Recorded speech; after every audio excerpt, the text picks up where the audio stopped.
Sometimes the most loving thing you can do is walk away, not because you stopped caring, not because you're cold, not because you failed.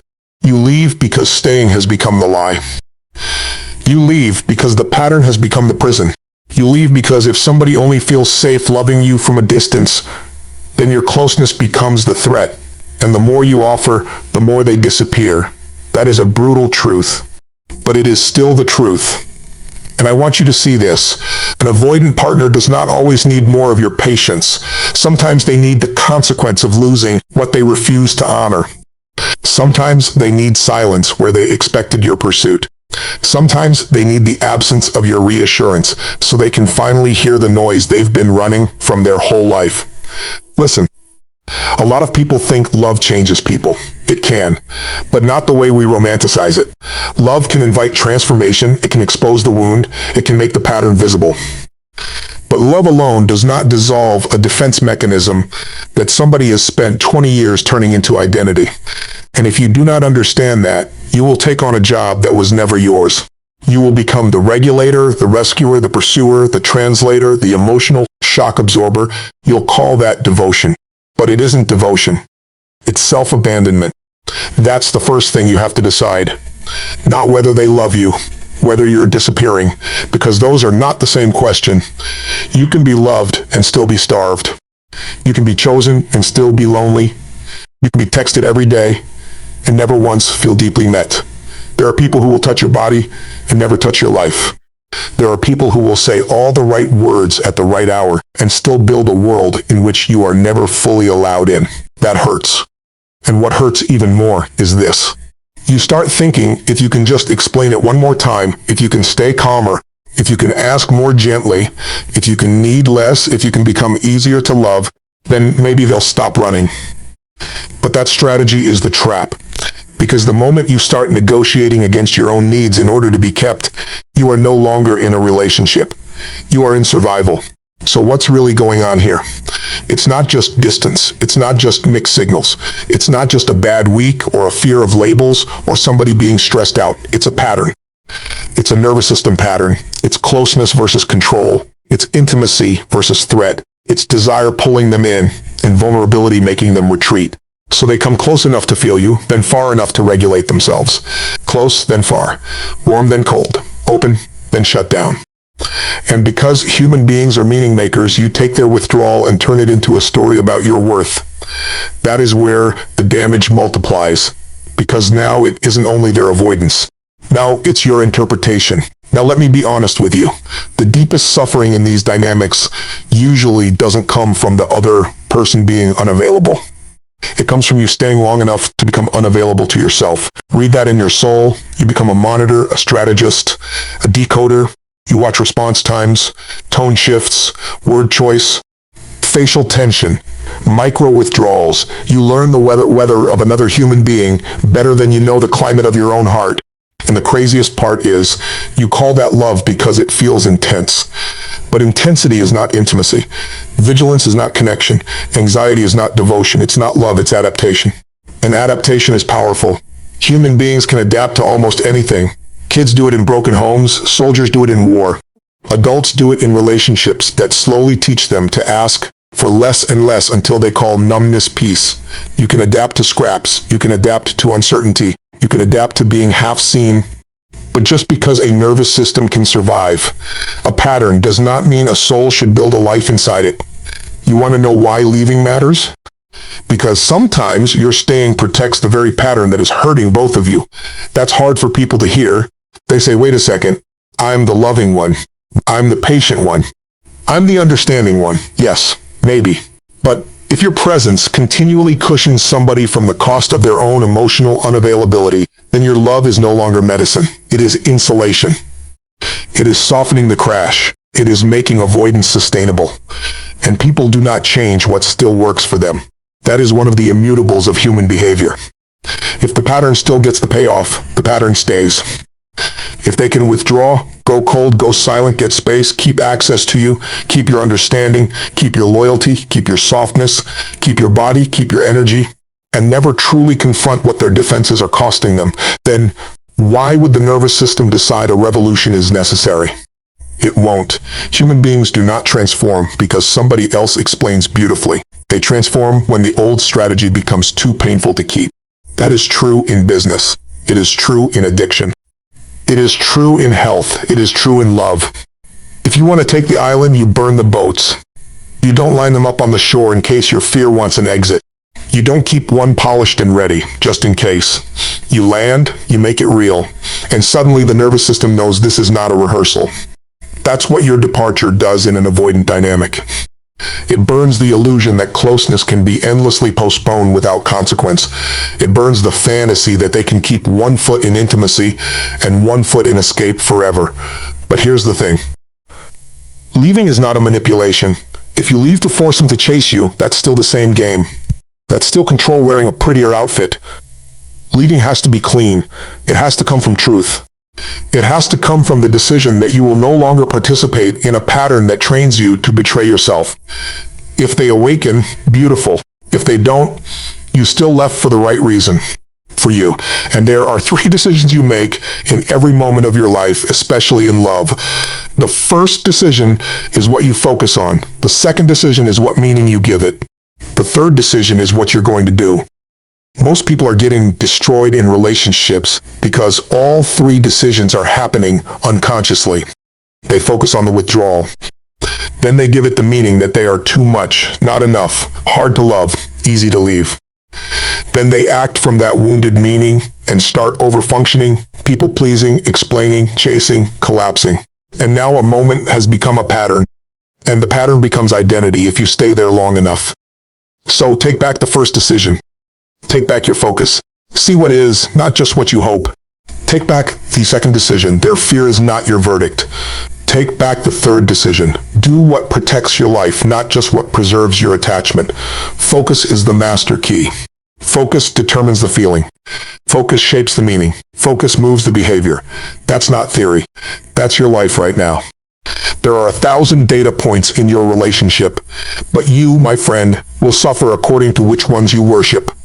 If you focus only on their potential, you will ignore their pattern. If you focus only on the chemistry, you will miss the character.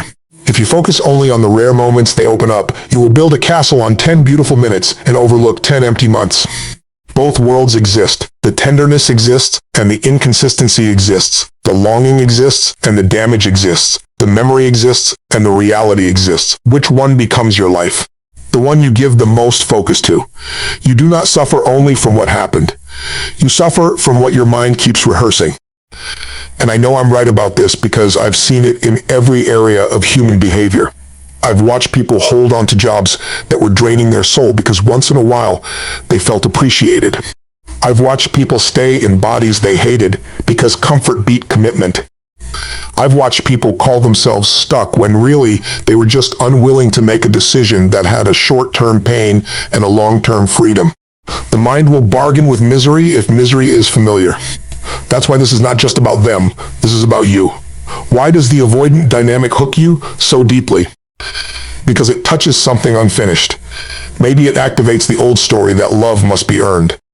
Maybe it hooks the child in you who learned early that attunement was inconsistent, that warmth could vanish, that connection had to be managed, that safety was fragile. So now when somebody pulls away, it doesn't just hurt in the present.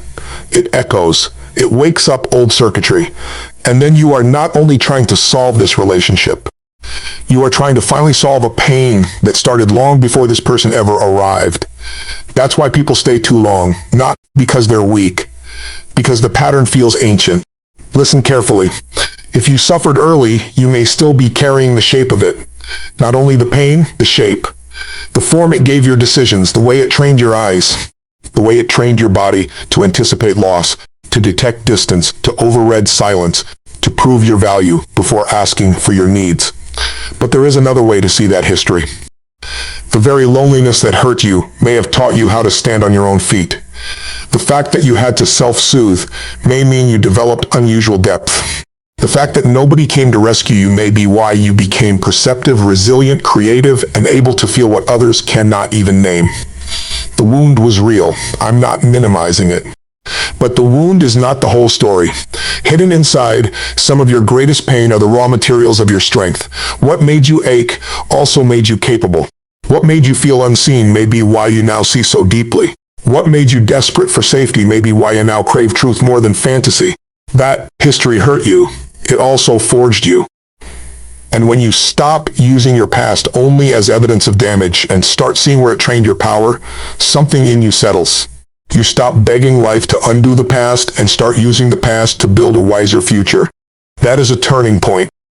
Because then you stop asking, why am I so affected by this? And you start asking, what is this here to teach me about the standards, the boundaries, and the meaning I must decide from now on? That question changes everything. It is not being harsh. It is being intelligent. Now, what does leaving do to an avoidant partner? Maybe nothing at first. Let's be real. Sometimes the first thing it does is give them relief, space, quiet, distance. That can happen. And if you don't understand the pattern, you'll take that as proof you never mattered. That would be a distortion. Relief is not indifference. Sometimes relief is simply what a flooded nervous system feels when the immediate pressure stops. But then comes the second wave.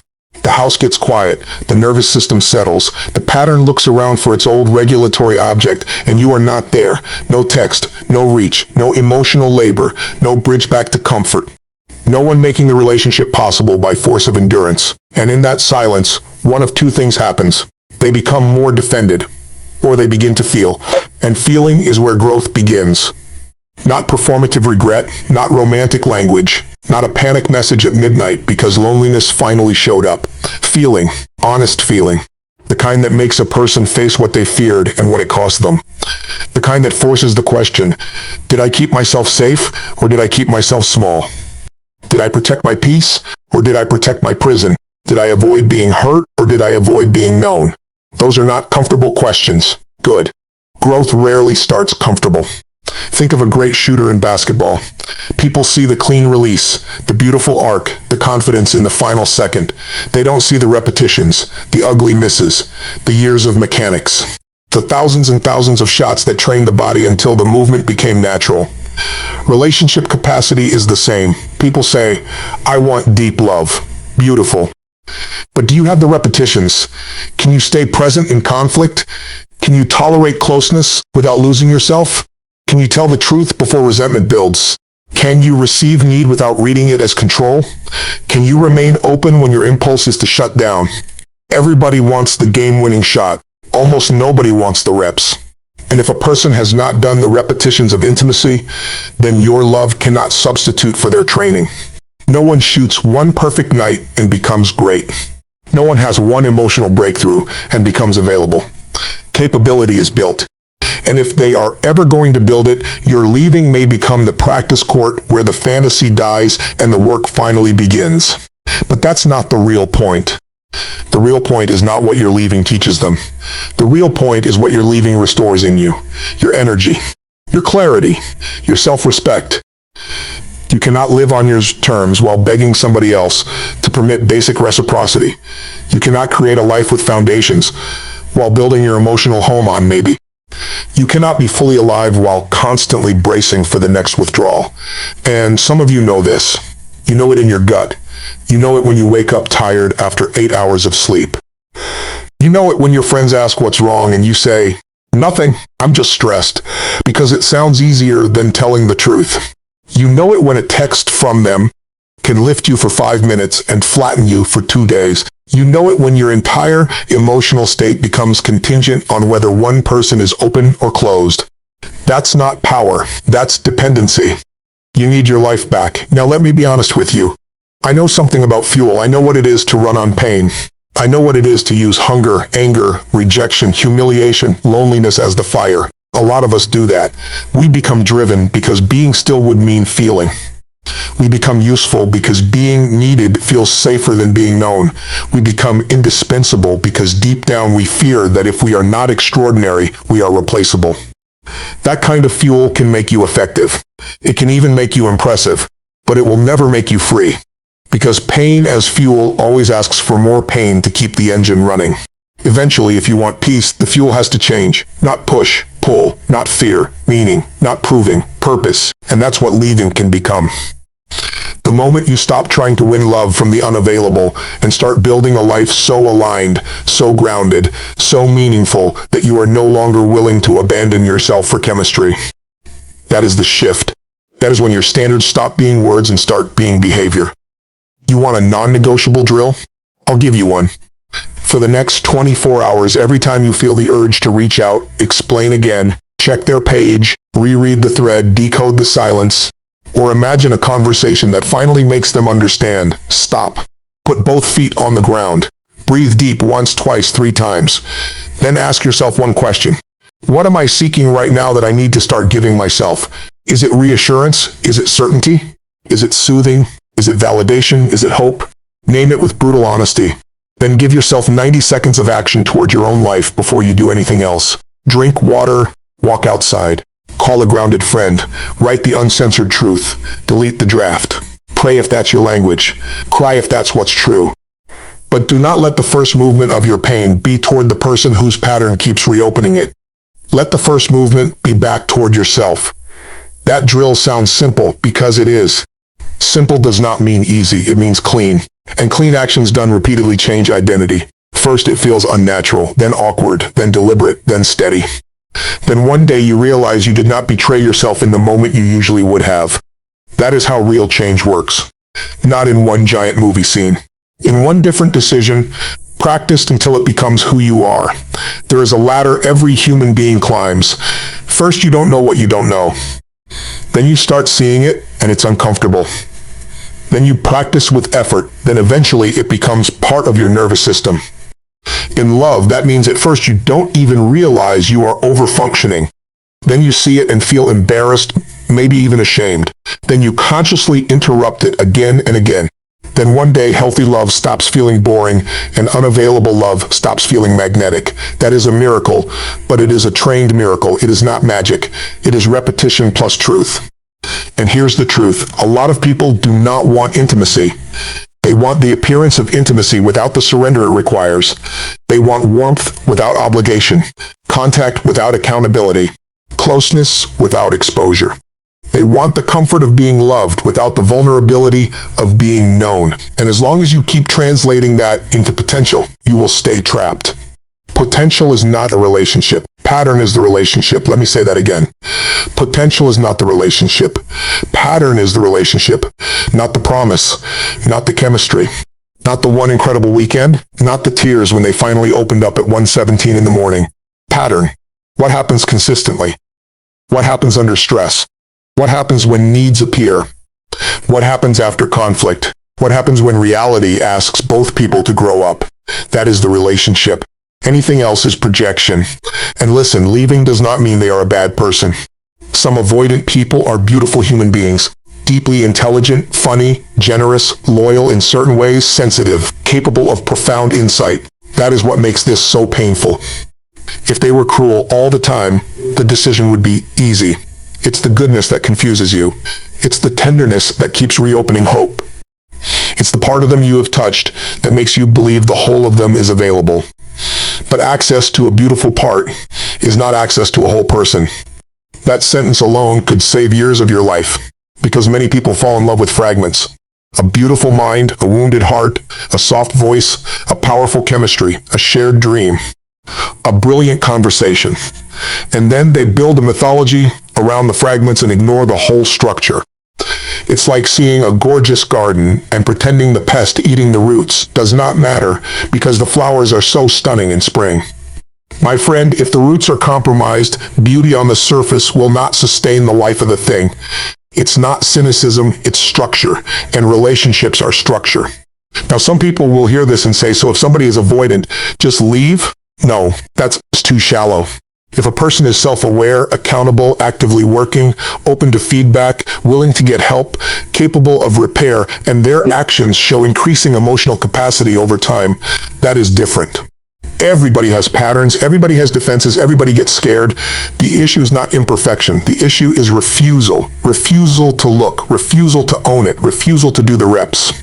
Refusal to let love require a new identity. That's the line. You can work with fear, you cannot build with refusal. So what do I mean by that? I mean, you stop asking whether they have reasons and start asking whether they have readiness. Everybody has reasons. Childhood, heartbreak, betrayal, conditioning, overwhelm, stress. I get it. We all have reasons. But reasons explain behavior. They do not excuse endless harm. The mature question is not, can I understand why they're like this? The mature question is, are they ready to do something about it? Because empathy without boundaries becomes self-erasure. That's the bathtub problem. People discover one truth and then overcorrect so hard they throw out the whole reality. You say, I should be compassionate, so now you tolerate anything. Or you say, I should have standards, so now you become armored and suspicious of everyone. Wisdom is not overcorrection. Wisdom is calibration. Enough openness to love. Enough strength to walk. Enough compassion to understand. Enough self-respect not to stay where understanding changes nothing. That is emotional adulthood, and I believe this. Some of the most profound love stories do not begin with staying.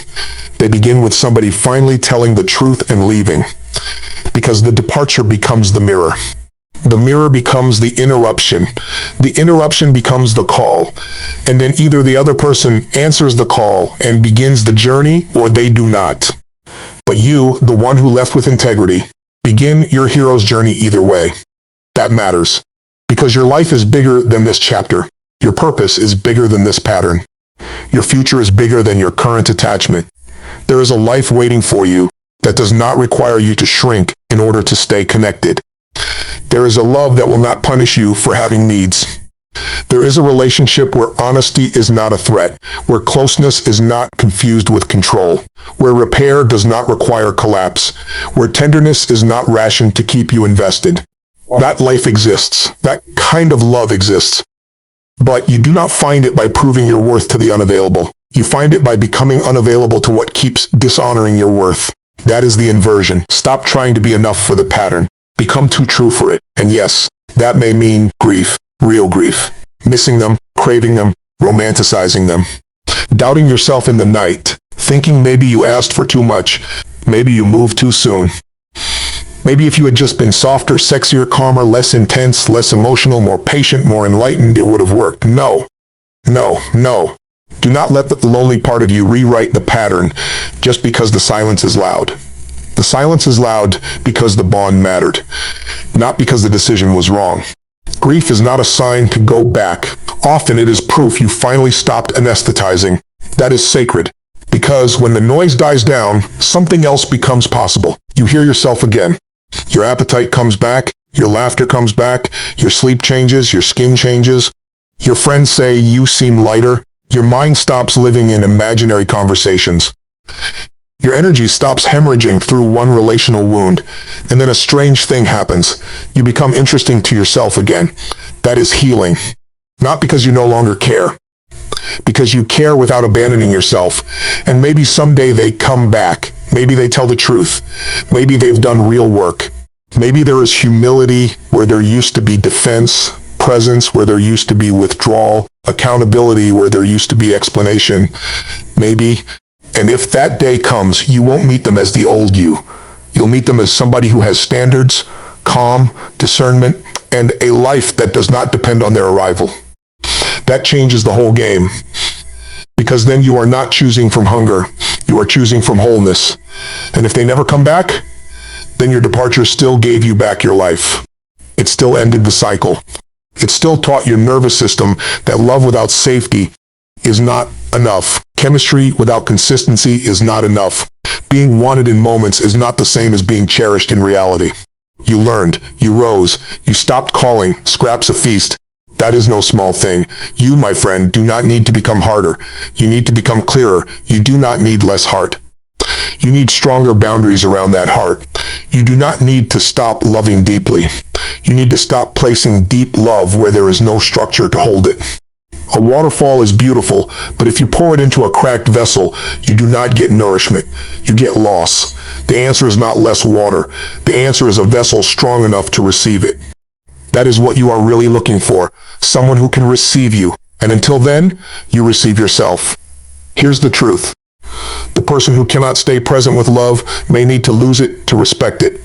The person who cannot face themselves in closeness may need absence to hear their own emptiness. The person who keeps leaving emotionally while staying physically may need your real departure to finally understand what their defenses have cost them. But your job is not to engineer that awakening. Your job is to honor your own. That is the deeper lesson. Not how to make them transform. How to stop abandoning your truth while waiting for transformation that is not yours to control. This is your moment. Decide what you focus on. Decide what it means. Decide what you do next. Make the first movement back toward your own life. Make your standards non-negotiable. Make your peace more important than your fantasy. Make your future bigger than your fear of loss. And trust that if love is real, it does not ask you to disappear in order to keep it alive. Sometimes the door you close on the wrong pattern is the same door that opens your life, and you owe it to yourself to walk through it.